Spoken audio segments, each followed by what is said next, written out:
बिस्मिल्लाहिर्रहमानिर्रहीम। अस्सलाम वालेकुम। कैसे हैं आप सब लोग? उम्मीद है खैरियत से होंगे। अल्लाह ताला आपको अपनी हिफ्ज़ व अमान में रखे और आपकी तमाम जायज़ ख्वाहिशात को पूरा करे। आमीन सुमा आमीन। वेलकम बैक जी। और हमेशा की तरह मेरी आपसे रिक्वेस्ट है कि अगर आपने अभी तक मेरे चैनल को सब्सक्राइब नहीं किया तो मेरे चैनल को सब्सक्राइब करें, और अगर आप ऑलरेडी सब्सक्राइब कर चुके हैं तो मेरे जो वीडियोज़ हैं उनके लिंक को आगे ज़्यादा से ज़्यादा शेयर करें और मुझे ज़्यादा से ज़्यादा सपोर्ट करें। Thank you so much.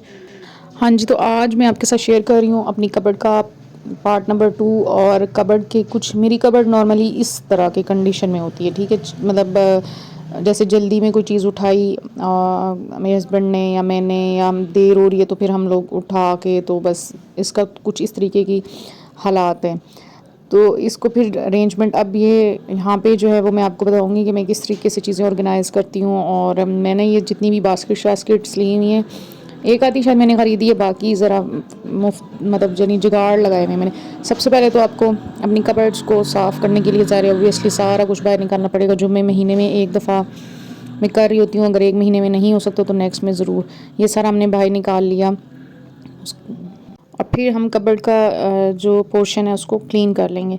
अच्छा, मेरे साथ ये कबर्ड में ये चीज़ हुई थी कि इस कबर्ड, मेरी कबर्ड का जो ये वाला पोर्शन है, इसके बहुत बड़े बड़े खाने पोर्शंस हैं आप कह सकते हैं। तो उसमें फिर चीज़ें अगर हम इसी तरीके से अगर रखें ना, तो क्या होता है कि वो सारी एक दूसरे में मिक्स हो जाती हैं, एक दूसरे के साथ इधर से गिर गई उसमें हो गई, तो बहुत गंद बन जाता था। कुछ टाइम तो मुझे बहुत परेशानी हुई, लेकिन उसके बाद फिर मैंने उसका हल निकाला, तो वो सारा मैं आपके साथ शेयर कर रही हूँ। अच्छा जी, उनमें जो मैंने सोल्यूशन निकाले, उनमें सबसे पहले मैंने दराज से ये 2 से 3 मंगवाए। इनमें मैंने क्या करती हूँ, अपने हस्बैंड की जो पैंट्स हैं, पैंट शर्ट्स और कमीज शलवार और जो भी उनकी चीज़ें हैं, वो सारी की सारी इस तरह पोर्शन बना के रख देती हूँ, क्योंकि यूजुअली वो ही निकालते हैं। और आपको पता है लड़के थोड़े से लापरवाह भी होते हैं और वो जल्दी में भी होते हैं, तो वो निकालते थे, सारी इधर उधर फैल जाते थे।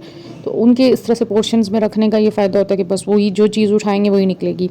और अगर कोई निकल भी जाएगी तो वो वापस उसमें किसी न किसी तरीके से डाल देते हैं, जो उस तरीके से तो नहीं डालते जिससे डालनी चाहिए, लेकिन फिर भी चले कुछ ना कुछ गुजारा हो जाता है। फिर ये अब मैं सेटिंग कर चुकी हुई हूँ। अब ये 2-3 घंटे मुझे लग गए थे, लेकिन मैंने वीडियो को काफ़ी जो है वो स्पीडी किया था, क्योंकि इतना फिर बोरिंग हो जाता है। ज़ाहिर है काम भी और भी चीज़ें होती हैं इंसान को करने को।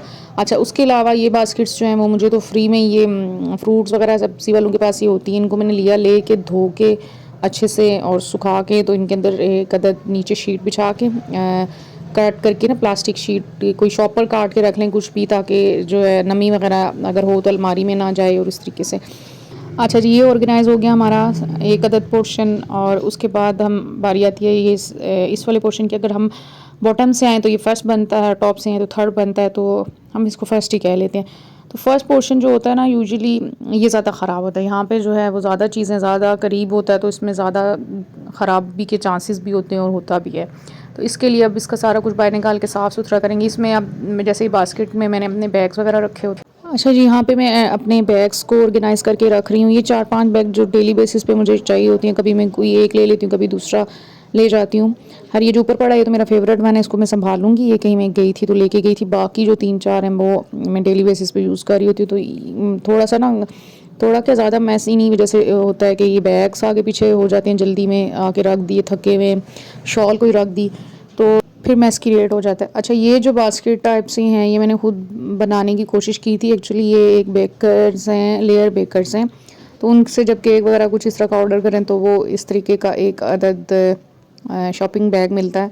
तो मैंने इसको क्या किया था, जो आम कार्टन होते हैं उनकी पीसेस को काट के 4-5 हिस्सों में, और जो इसकी बॉटम वाली लेयर है वहाँ पे ग्लू पड़ा हुआ था मेरे पास, तो मैंने उसको लगा के पेस्ट करके इनके साथ बना कर, तो 2-3 ये मैंने बना लिए थे, क्योंकि जितनी बास्केट्स होती हैं उतनी कम पड़ जाती हैं। तो इसमें मैं क्या करती हूँ, बच्चों की पैंट्स और इस तरह की चीज़ें वापस में रख देती हूँ। अब इसी तरीके से अब ये सामने जो ये वाला पड़ा होता है, तो इसमें मैंने ये अब बच्ची का बैग का, मेरे अपने दुपट्टे और इस तरह की ना डिफरेंट डिफरेंट चीज़ें जो डेली बेसिस पे यूज़ हो रही होती हैं। अच्छा, यहाँ पे मैं एक मज़े की बात आपको बता दूँ। यहाँ पे एक मैं आपको टिप बताता हूँ। बच्चों के कपड़ों के लिए हैंगर्स होते हैं, तो इनको फेंकने के बजाय अगर आप इनके अंदर अपने दुपट्टे हैंग कर लें, ये जो दुपट्टे हमारे पास, जिन दुपट्टों को इस्त्री नहीं करना होता, ठीक है, जिनको अगर आपने इस्त्री करना है उनको तो यहाँ पे रखेंगे, आप उनकी इस्त्री ख़राब हो जाएगी ना। तो ऐसे दुपट्टे जो आपने इस्त्री नहीं करने, तो आप इनमें ये देखें, यहाँ पे आप इनको ऑर्गेनाइज़ करके इस तरह हैंग करके रख सकते हैं आराम से। इनके जो पोर्शंस बने हुए हैं, यानी ये भी आप यूटिलाइज़ कर सकते हैं अपनी चीज़ों को ऑर्गेनाइज़ करने के लिए, क्योंकि बहुत जब जो जॉबियन लोग होते हैं उनके लिए बहुत मुश्किल होता है रोज़ अपनी चीज़ों को समेटना और ये सारा कुछ। अच्छा, यहाँ पर ये मैंने भी ये 4-5 मेरे पास ये भी हैं, ये दराज से मिलते हैं। यहाँ पे आप वो चीज़ें हैंग कर लो जो आप प्रेस करते हो, ठीक है, क्योंकि इतने ज़्यादा दुपट्टे वगैरह होते हैं तो वो मुश्किल होता है। अच्छा, बात ये नीचे वाला जो पोर्शन है ये अब मैंने क्लीन कर लिया। यहाँ पे ये मेरी डायरी है जिस पे मैं जो खर्चा वगैरह हुआ अपना बजट वगैरह लिखती रहती हूँ उस पर।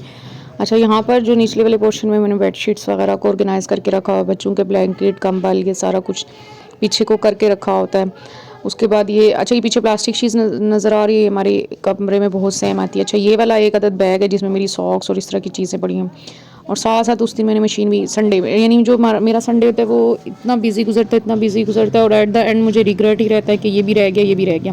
और ये साइड बाय साइड जो है वो कपड़े धुल रहे हैं, साथ में यानी वॉशिंग मशीन लगी हुई है। और उसके अलावा उस दिन कुछ ना कुछ स्पेशल बनाना भी होता है। घर पूरे वीक में एक दफ़ा मतलब घर वाले जब अगर कोई फरमाइश करते हैं तो मैं फिर उसको ना नहीं करती। हालांकि मैं एक पाँव किचन में, एक कमरे में, एक कपड़े धो के फेंक रही हूँ, फैला रही हूँ, बच्चों को भी नहलाना है, बहुत सारी चीज़ें होती हैं। मतलब ये मैं जॉबियन लोगों की बात कर रही हूँ, जो लेडीज़ घर होती हैं, दे आर लकी कि वो अपनी मर्ज़ी से चीज़ें मैनेज करती हैं। हम तो भाग भाग के और एट द एंड कुछ भी नहीं हुआ होता। तो यहाँ पे खैर ये बात नहीं है कि जॉबियन जो घर पे होते हैं वो बहुत ही सुकून में होते हैं, जो बाहर निकलते हैं। बस ये होता है कि जो बाहर निकलने वालों ने एक एक्स्ट्रा ड्यूटी अपने सर पे ले रखी होती है और उनको वहाँ पे ये पूरी करनी होती है। तो जो टाइम हमने घर में और बच्चों को देना होता है वो बाहर लग जाता है, और उसकी वजह से फिर हमेशा यही रहता है कि बच्चों को टाइम नहीं दिया, घर को टाइम नहीं दिया। अच्छा, जो लेडीज़ घर पे होती होंगी ना वो कहेंगी कि ये क्या मतलब ये कैसी बातें कर रही हैं, लेकिन जो घर में होती है ना वो बहुत अच्छे से चीज़ों को मैनेज कर सकते हैं और करते भी हैं। ये जनाब 3 से 4 घंटे लगा के मैंने वापस अपने ये इन पोर्शंस को ठीक किया है, और उम्मीद है आपको वीडियो पसंद आई होगी। Like, share and subscribe. अल्लाह हाफिज़, टेक केयर, बाय बाय।